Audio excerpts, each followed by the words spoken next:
करीब करीब पूरा विपक्ष देश का और विपक्ष के नेता राहुल गांधी ने तथ्यों के साथ चुनाव प्रक्रिया को लेकर अगर बात पब्लिक डोमेन में रखी है तो कम से कम इतना तो जरूर बनता है कि इलेक्शन कमीशन जो बात वो कह रहे हैं उसको इन्वेस्टिगेट करे और उस पर जनता के सामने अपना पक्ष रखे। बात राहुल गांधी व्यक्ति की नहीं है, वो विपक्ष के नेता हैं और लोकतंत्र में वोटर और वोटर लिस्ट वोटिंग की जो पूरी प्रक्रिया है अगर वो पूरी तरीके से पारदर्शी और विश्वसनीय नहीं होगी तब तो लोकतंत्र कहाँ बचेगा। तो अगर उस पर विपक्ष के नेता ने कोई बात कही है, और मैं ये बात बहुत पहले से कह रहा हूँ, जब राहुल गांधी ने महाराष्ट्र चुनाव के बाद एक आर्टिकल के जरिए इन बातों को रखा है तब से मैं कह रहा हूँ कि आप राहुल गांधी के समर्थक हों या विरोधी, लेकिन अगर राहुल गांधी ने चुनाव प्रक्रिया को लेकर वोटर लिस्ट को लेकर जो बातें रखी हैं पब्लिक डोमेन में, इलेक्शन कमीशन को उस पर जवाब देना चाहिए। इलेक्शन कमीशन को मेरी अपनी अपेक्षा ये थी कि इलेक्शन कमीशन ये कहेगा कि ये मुद्दे इन्होंने उठाए हैं, इसकी हम लोग जांच करेंगे और उस पर जवाब देंगे, बजाय इसके कि आप उसको जांच करें, उस पर अपना पक्ष रखें। ये कहना कि ओथ के अंदर दीजिए, वो कीजिए, तो इट्स लाइक ब्रशिंग असाइड।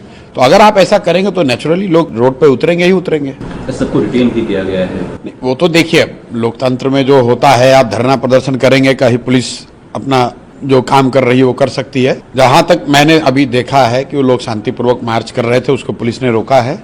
वहां की क्या स्थिति है मुझे मालूम नहीं है। विषय मार्च नहीं है, विषय ये है कि जब वोटर लिस्ट को लेकर, वोटिंग की प्रक्रिया को लेकर इतने बड़े पैमाने पर कोई बात रखी गई है तो इलेक्शन कमीशन को उसका जवाब देना चाहिए। नहीं, ऑप्शन तो लोकतंत्र में ऑप्शन कभी बंद नहीं होते हैं। विपक्ष या जो लोग भी समझते हैं कि गलती हो रही है वो आवाज उठाते रहेंगे। अंततः तो जनता मालिक है, जनता भी देख रही है और लंबे समय तक इलेक्शन कमीशन इस बात से अपना मुंह नहीं छिपा सकता है। उसको जवाब तो देना ही पड़ेगा, आज दीजिए या 2 महीने के बाद दीजिए, जवाब तो देना ही पड़ेगा। संभव है कि राहुल गांधी ने जो बातें कही हैं उसमें कुछ कमी रह गई हो या उसमें सच्चाई न हो, लेकिन जवाब तो हर हालत में इलेक्शन कमीशन को देना पड़ेगा। जो राहुल गांधी ने बात उस दिन प्रेस कॉन्फ्रेंस में उठाई है वो वोटर एडिशन को लेकर है। बिहार में जो एसआईआर हो रहा है ये वोटर डिलीशन का मामला है। तो हम लोग एसआईआर पे ये कह रहे हैं कि भाई अगर आप 23 वर्ष के बाद इस तरह की कोई प्रक्रिया कर रहे हैं तो इलेक्शन कमीशन को यह वजह तो बताना पड़ेगा भाई क्यों कर रहे हो। अभी 1.5 साल पहले चुनाव हुआ, उसी इलेक्टोरल रोल से जिसको इलेक्शन कमीशन ने बनाया, सर्टिफाई किया, उसी से देश के पार्लियामेंट का चुनाव हुआ है, उसी से मोदी जी आज प्रधानमंत्री हैं और आप कह रहे हैं कि वो इलेक्टोरल रोल ठीक नहीं है। 2 दिन पहले यहाँ पर अमित शाह जी आए थे, उनका बयान सुन रहा था कि बांग्लादेशी यहाँ आ गए, बांग्लादेशियों का नाम उसमें, नेपालियों का नाम उसमें है। अरे मेरे भाई, तो आप गृह मंत्री के तौर पर ये कह रहे हैं कि आपकी सरकार है दिल्ली में और बिहार में दोनों जगह, और पिछले 1.5 साल में बांग्लादेश से और नेपाल से घुसपैठिए आ गए, उन्होंने अपने पेपर बना लिए, उन्होंने इलेक्टोरल रोल में अपना नाम ऐड करा लिया, तो ये तो और भी गलत बात है। तो ये तो राहुल गांधी के बात को और बल देता है। राहुल गांधी भी तो यही कह रहे हैं कि भाई जो इलेक्टोरल रोल है उसकी सैनिटी नहीं है, उसकी शुद्धता पर सवाल तो उठाया जा रहा है। 2 एपिक नंबर निकल रहे हैं, चाहे वो तेजस्वी यादव हो। देखिए ये 2 एपिक नंबर जो है इसको बहुत ज्यादा जो मुद्दा बनाया जा रहा है, ये सामान्यतः प्रक्रिया क्या है कि आप एक जगह आपने रजिस्टर किया, आप दूसरे जगह गए वहां भी बना लिया, कई बार अलग एपिक नंबर जारी हो जाता है। इसमें जो पूरा जो इलेक्टोरल रोल बनाने, रिवाइज करने, अपडेट करने का प्रोसेस है उसमें सुधार की जरूरत है। और उस नजरिए से भी जो राहुल गांधी ने कहा, सुधार अगर करना है तो इलेक्शन कमीशन को इलेक्टोरल रोल, वोट होता है तो पोलिंग बूथ पर जो फॉर्म 19 क्लोज होता है वो, और फॉर्म 20, इन तीनों को मशीन रीडेबल फॉर्म में ऑनलाइन कर दीजिए, ये आधी समस्या अपने आप खत्म हो जाएगी। Let's be transparent.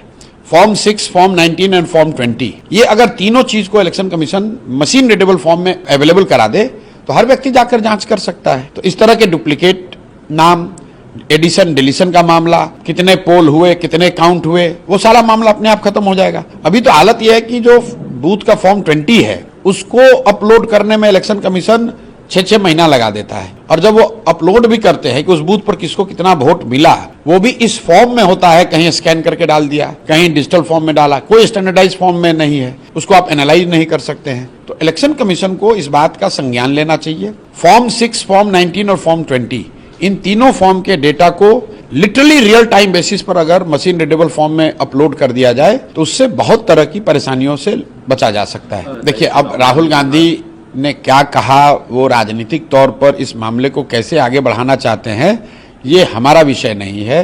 ये कांग्रेस का मामला है, कांग्रेस जाने। जहां तक जो बातें उन्होंने दिल्ली में कही उसका बिहार से कोई लेना देना नहीं है। वोटर एडिशन का मामला, बिहार का मामला उन्होंने नहीं पेश किया है। बिहार में जो SIR है ये वोटर डिलीशन का मामला है। दोनों को मिक्स मत कीजिए, दोनों अलग अलग मामला है। वो कह रहे हैं कि दोनों में ही गड़बड़ियां हो रही हैं। संभव है, लेकिन उन्होंने जो प्रेस कॉन्फ्रेंस में जो बात कही, जिस कर्नाटक के कंस्टिट्यूंसी की बात कही, वो वोटर एडिशन का मामला है। उसके 5 अलग अलग पहलू उन्होंने बताए, उस पर इलेक्शन कमीशन को जवाब देना चाहिए। बिहार में जो SIR हो रहा है ये अलग मसला है, इस पर इलेक्शन कमीशन को बताना चाहिए भाई आप 65 लाख नाम क्यों काट रहे हैं, और जिनका काट रहे हैं उसका क्या आधार है, उनको अपील करने की क्या आपने अपॉर्चुनिटी दी है। ये दोनों अलग मामले हैं, दोनों इलेक्टोरल रोल से जुड़ा हुआ है, दोनों वोटिंग की प्रक्रिया से जुड़ा है, लेकिन मामले दोनों अलग अलग हैं।